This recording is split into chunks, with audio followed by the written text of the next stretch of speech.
Բարև ձեզ հարգելի քաղաքացիներ, որոշեցի ավտոլայվի ձեզ ծանոթ ռեժիմով մի քանի բան խոսել այսօր ընթացող կարևորագույն իրադարձության հայ առաքելական Սուրբ Եկեղեցու նկատմամբ ռեպրեսիվ գործողության հերթական ալիքի մասին սկսած մայիս-հունիս ամիսներից հարձակում հայ առաքելական եկեղեցու նկատմամբ մշտական է, ամենօրյա ռեժիմով է, հիմնականում քարոզչական, բայց նաև մեկը հունիսի վերջին օրերին եւ մյուսը փաստորեն այսօր այսպես ակտիվ ռեպրեսիվ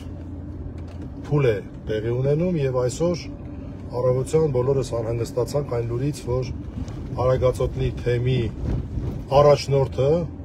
երաշնորհ Տեր Մկրտիչ եպիսկոպոս Պրոշյանը եւ մի քանի քահանաներ փաստացի ձերբակալված են։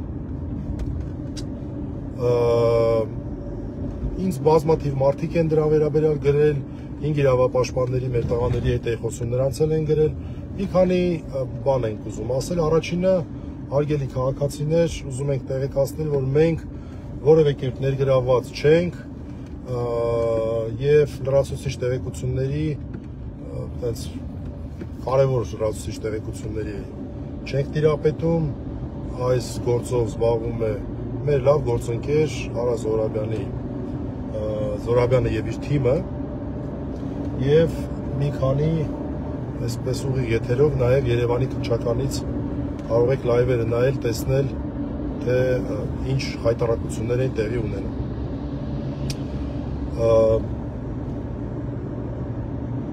Երկրորդը ես ուզում եմ մի քանի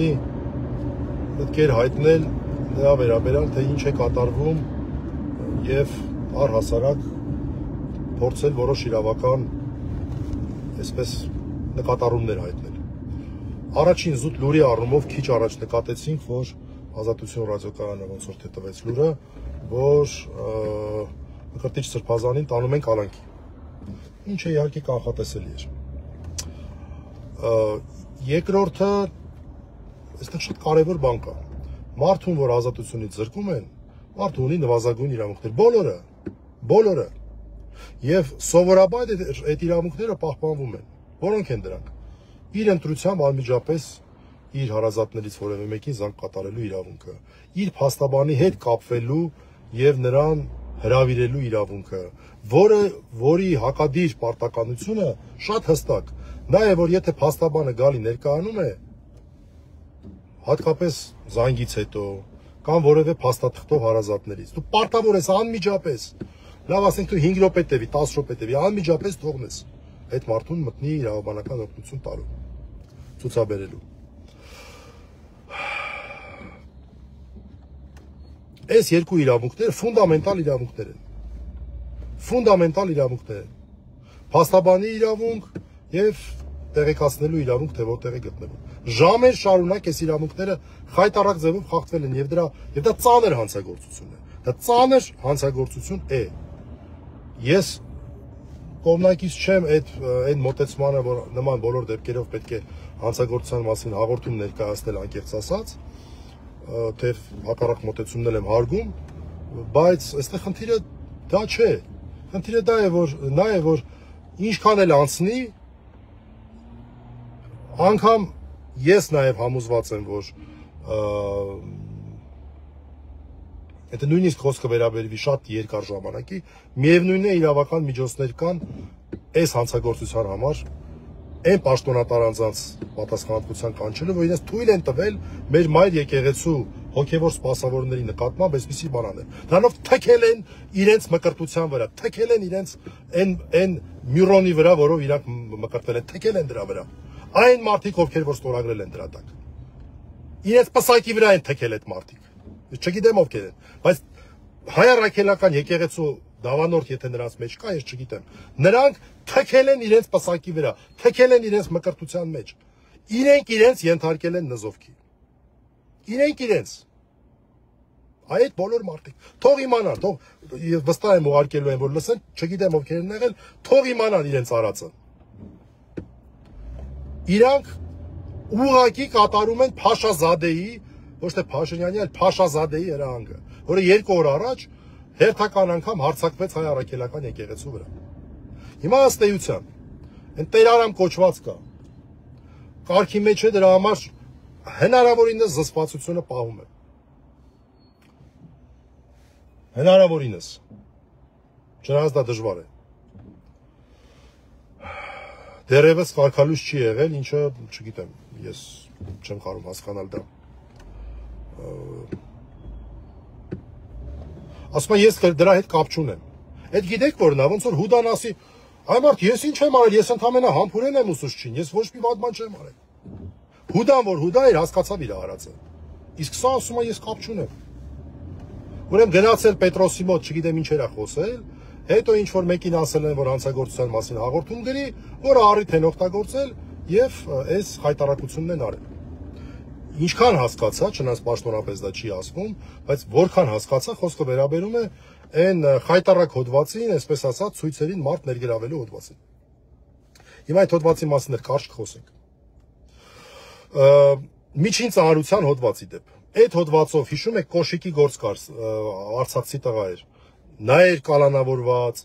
Ավետիք Չալաբյանն էր առաջինը կալանավորված։ Ուրեմն սա խայտարակ հոդված է։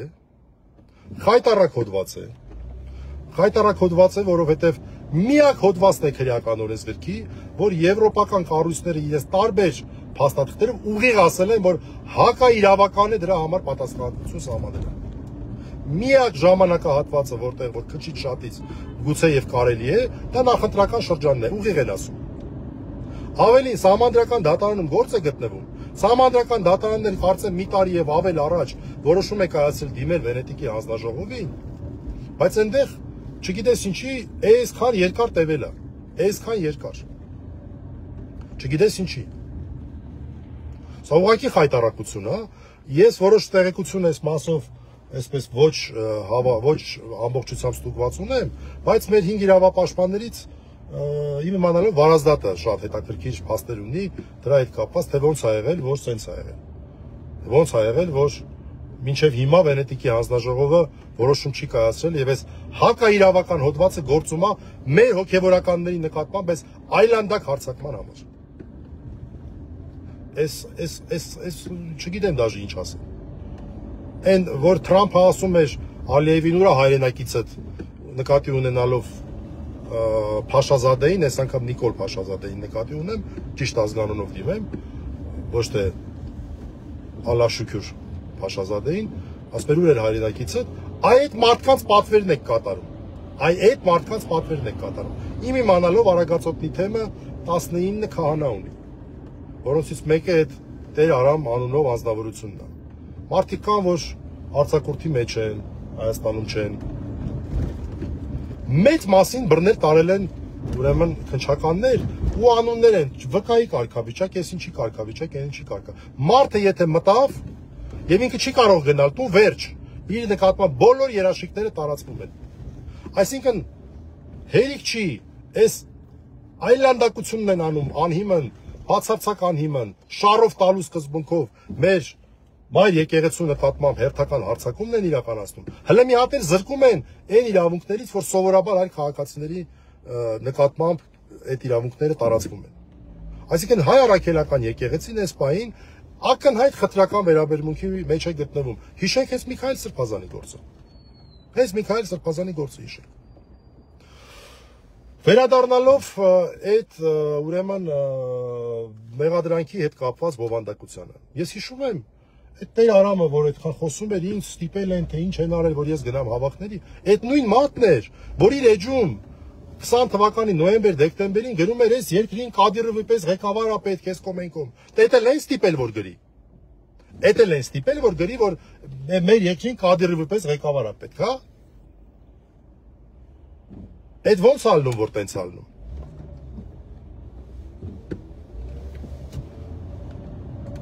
Եվ երկրորդը էլի կարծեմ Գևորգ Դանելյանն էր գրել դրա մասին։ հոգևորականները միշտ են մասնակցել բոլոր ժամանակներում հավաքներին եւ հիմնական խնդիրը նա է հոգևորականների եղել, որ բախումներ չլինեն։ Որ բախումներ չլինեն, անհրաժեշտության դեպքում ինչ որ քայլեր ձեռնարկեն։ Հիմա այս իրավունքից զուրկ հոդվածով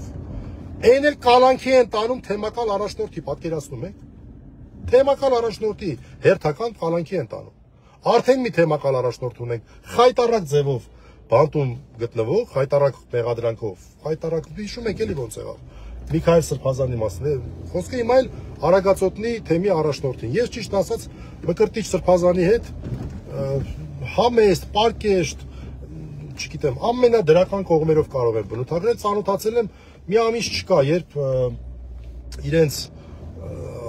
ուրեմն թեմի եկեղեցիներից մեկի վերահուծումն էին անում։ Իդեպ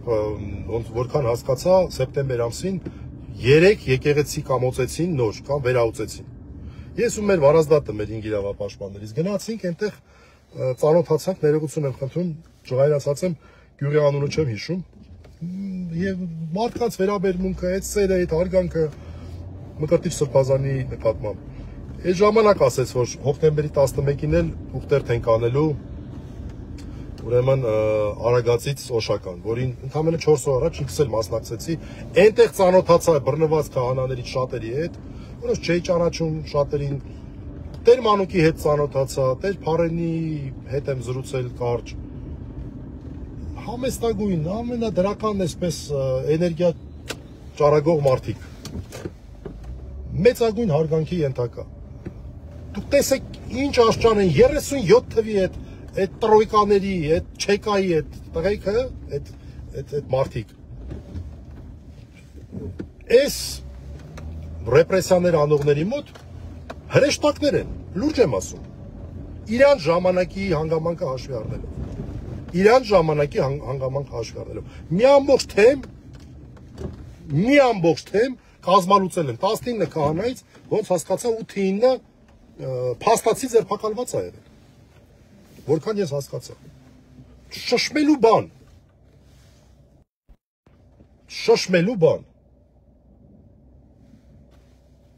Չգիտեմ, ես անկեղծ ասած ավել բան չունեմ ասելու։ Ես տեսնում եմ, որ մարդիկ մայր եկեղեցին ամեն կերպ փորձում են պաշտպանել, բայց չգիտեմ։ Այսպես հայտարարություններ անելով, լայվեր մտնելով, խոսելով, ես չգիտեմ ինչ ա լինելու։ Իրոք չգիտեմ։ Նորից ասեմ, մենք մի գրեք խնդրում եք մեզ, մենք լրացուցիչ տեղեկությունների չենք տիրապետում, մեր ընկերները Մարինե Ֆարմանյանը, Ֆանյանը, նաև իհարկե Արա Զորայբյանի այսպես գլխավորությամբ այդ թիմն է զբաղվում, առավոտից մարդիկ զբաղվում են, բայց խայտարակություն ուղղակի։ Ժամերով չեն թողել բարձրանալ այդ մարդկանց մոտ։ Դա հանցագործություն է։ Տարիներ էլ անցնեն այդ հանցագործությունը թույլ տվածները պատասխանատվության են կանչվելու։ Ու իրական հանցագործություն է, այլ ոչ թե այն խայտարակությունը, որը կպցնում են այս մարդկանց։ Տեր Արամը իբր թե ինքը բան չի արել, ինքը գնացել է Պետրոսի մոտ, խոսել է Յոհաննիսյանը թուղթը գրել ուղարկել է ու սենց։ Սա օկուպացիոն ռեժիմին բնորոշ վարքագիծ է։ Հայաստանի Հանրապետությունից հայկական որևէ բան չի մնացել, ժողովուրդ։ Սա է պետք գիտակցել։ Հայկական որևէ բան չի մնացել։ Այսքանը հաջողություն։ Հա, մինչև հաջողություն անելը, քանի որ այսօր են տանելու, չգիտեմ, ես ամենայն դեպս հայտարարություն լինի չլինի, գնալու եմ դատարանի մոտ, ես անձնական մեծ համակրանք ու հարգանք ունեմ Մկրտիչ Սրբազանի նկատմամբ, ես գնալու եմ, չգիտեմ, նման հայտարարություն լինելու է թե չէ,